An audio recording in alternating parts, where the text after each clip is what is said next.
ಹರಿಸಲು ನನ್ನ ಜೀವ ಉಳಿಸಿದ, ನನ್ನ ಜೀವ ಉಳಿಸಿದ.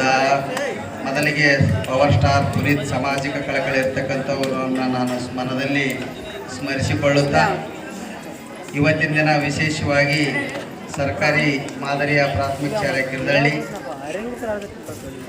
8ನೇ ತರಗತಿ ಮಕ್ಕಳ ವಿದ್ಯಾರ್ಥಿಗಳ ಬೀಳ್ಕೊಡುಗೆ ಸಮಾರಂಭ, ಜೊತೆಗೆ ಶ್ರೀ ಸಾಯಪ್ಪ ಮುನಿ ಮುಖ್ಯ ಗುರುಗಳು ಅವರ ಪುಸ್ತಕ ಶ್ರೀ ಪ್ರಭು ನರಸೇಶ್ವರ ಕೃತಿ ಪರಿಚಯ ಕಾರ್ಯಕ್ರಮದ ವೇದಿಕೆ ಮೇಲೆ ಆಸೀನರಾಗಿರ್ತಕ್ಕಂಥ ಶಾಲೆಯ ಮುಖ್ಯ ಗುರುಗಳೇ, ಜೊತೆಗೆ ಶಾಲೆಯ SDMC ಅಧ್ಯಕ್ಷರೇ, ಮತ್ತು ನನ್ನ ಪಕ್ಕದಳ್ಳಿಯಲ್ಲಿ ಇಂಥ ಒಂದು ಕಾರ್ಯಕ್ರಮ ಮಾಡ್ಯಾರಂದರೆ ಕಿರ್ದಳ್ಳಿಯ ಒಂದು ಜನತೆ ನೋಡಿ ನನಗೆ ಭಾಳ ಖುಷಿ ಆಗ್ತಾ ಇದೆ. ಇವತ್ತಿನ ದಿನ ನನಗೆ ಫಸ್ಟಿಗೆ ಬಂದು ಇಲ್ಲಿ ಇಳಿದಾಗ ನೆನಪಾಗಿದ್ದು, ನಾನು ನಿಮ್ಮ ಊರಿಗೆ ಜಂಗಮ ವೃತ್ತಿಯಲ್ಲಿ ಹಬ್ಬಕ್ಕೆ ಅಂತ ಕಂತಿ ಭಿಕ್ಷಕ ಬರ್ತಿದ್ದೆ. ನಾನು ಸುಮಾರು 15 ವರ್ಷದಿಂದ ನನ್ನ ಬಡತನದಲ್ಲಿ ಇರತಕ್ಕಂಥ ಕುಟುಂಬದಲ್ಲಿದ್ದಾಗ ನಾನು ಇಡೀ ನಿಮ್ಮ ಊರಿನ ಜನ ನನಗೆ 5-6 ಸೇರು ಧಾನ್ಯಗಳನ್ನು ಸಂಗ್ರಹಿಸಿ ಕೊಟ್ಟು ನಾನು ತೊಗೊಂಡೋಗಿದ್ದೆ. ಇವತ್ತು ಮತ್ತೆ ಪುನಃ ನನ್ನ ಕಿರ್ದಳ್ಳಿ ಜನ ನೆನಪಿಸ್ಕೊಳ್ತಾ ಇದೆ. ಇವತ್ತು ಅದನ್ನು ನಾನು ಮಾಡಲಿಕ್ಕೆ ಸಾಧ್ಯ ಇದೆ. ಸುಮಾರು ಇದು 20 ವರ್ಷದ ಹಿಂದಿನ ಕಾಲ. ನಾನು ಸುಮಾರು 6ನೇ 7ನೇ ಕ್ಲಾಸ್ ಶಾಲೆ ಬಿದ್ದಿರ್ಬೋದು ಅವಾಗ.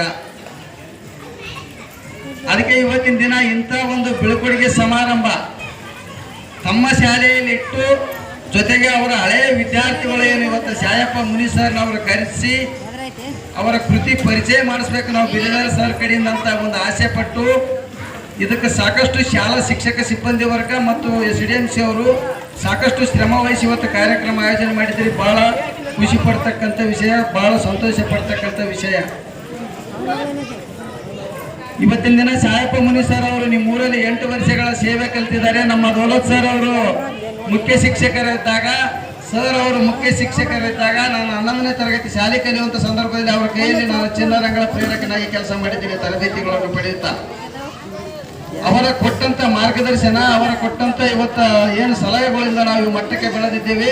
ಅದೇ ರೀತಿ ಇವತ್ತಿನ ನಿಮ್ಮ ಕಿರ್ದಳ್ಳಿ ಜನ ಶಾಲೆಯ ಶಿಕ್ಷಕರು ಎಲ್ಲರೂ ಇವತ್ತು ಏನದಾರ, ನೀವು ಹೇಳಿದ್ರಿ ಇಂಗ್ಲಿಷ್ ಶಿಕ್ಷಕರು, ಕನ್ನಡ ಶಿಕ್ಷಕರು, ಈ ಶಾಲೆ ಮುಖ್ಯ ಶಿಕ್ಷಕರು ಇದನ್ನೆಲ್ಲ ಶ್ರಮ ವಹಿಸಿ ನಿಮ್ಮ ಮಕ್ಕಳಿಗೆ ಕಲಿಸಿಕೊಡ್ತಿದ್ದಾರಲ್ಲ, ಅವರಿಗೆ ನಾವು ಸಪೋರ್ಟ್ ಆಗಿ ನಿಲ್ಬೇಕಾಗುತ್ತದೆ. ಗ್ರಾಮದ ಜನರು, ನಾವು ಶಿಕ್ಷಕರು ಪರಸ್ಥಳದಿಂದ ಬಂದಿರ್ತಾರೆ, ಅವರಿಗೆ ನಾವು ಭಾಳ ಸಪೋರ್ಟ್ ಆಗಿ ಮಾಡಿಕೊಟ್ಟಾಗ ನಮ್ಮ ಮಕ್ಕಳಿಗೆ ಒಳ್ಳೆಯ ಶಿಕ್ಷಣ ನೀಡಕ್ಕೆ ಅವರು ಇನ್ನಷ್ಟು ಅವರ ಜವಾಬ್ದಾರಿಯನ್ನು ಹೆಚ್ಚಿಸ್ತದ.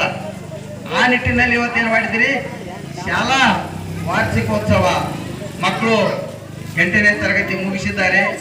ಅವರ ಉನ್ನತ ಶಿಕ್ಷಣ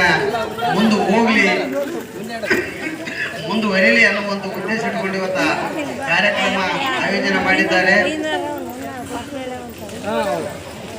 ಅದಕ್ಕೆ ಇಲ್ಲಿ ಒಂದು ಮಾತು ನೆನಪು ಬರ್ತದೆ, ನಿಮ್ಮ ಮುಂದೆ ನಾನು ಹೇಳಲೇಬೇಕು. ಶಿಕ್ಷಕರದ್ದು ಹೆಂಗಿರ್ತದಂದ್ರೆ, ಒಂದು ದಿನ ಶಾಲೆಯಲ್ಲಿ ಶಿಕ್ಷಕರು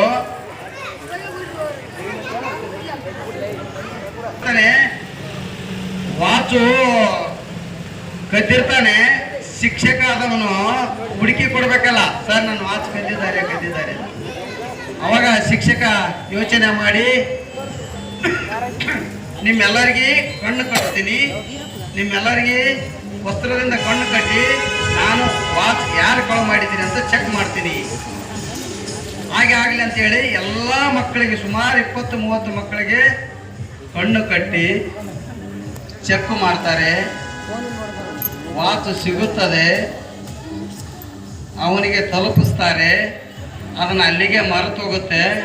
ಸುಮಾರು ಒಂದು ಅದನ್ನು 8-10 ವರ್ಷದ ನಂತರ ಅಥವಾ 15-20 ವರ್ಷ ನಂತರ, ಈಗ ಹೆಂಗೆ ಸಾಹೇಬ್ ಸರ್ ಒಂದು 10 ವರ್ಷದಿಂದ ನಿಮ್ಮೂರ ಕಲಿಸಿ ಹೋಗ್ಯಾರ, ಈಗ ಹೆಂಗೆ ನೆನಪು ಬಂದು ನೋಡಿ ಕಲಿಸಿದಿರಲ್ಲ, ಒಂದು 10 ವರ್ಷ ಆದ ನಂತರ ಆ ವಿದ್ಯಾರ್ಥಿ ಏನು ಕಳು ಮಾಡಿದ್ದೀನಲ್ಲ ವಾಚು, ಅವನ ಮನೆಗೆ ಬರ್ತಾನೆ. ಶಿಕ್ಷಕನ ಮನೆಗೆ ಬಂದು, ಸರ್ ಅವತ್ತ ನೀವು ನಮ್ಗೆ ದೊಡ್ಡ ವ್ಯಕ್ತಿ ಆಗಿರ್ತಾನೆ, ಆದರೂ ದೊಡ್ಡ ಉದ್ಯಮಿ ಆಗಿರ್ತಾನೆ, ದೊಡ್ಡ ಕ್ಷೇತ್ರದಾಗ ಆಗಿರ್ತಾನೆ ಈ ಸದ್ಯ, ಆದರೂ ಆ ಶಿಕ್ಷಕನ ಮನೆಗೆ ಹೋಗಿ, ಸರ್ ಅವತ್ತು ನನ್ನ ವಾಚು ಇದು ಮಾಡಿ ಹುಡುಕಿ ಕೊಟ್ಟದ್ದು ನೀವೇ ಸರ್ ಅಂತ ಹೇಳ್ತಾನೆ.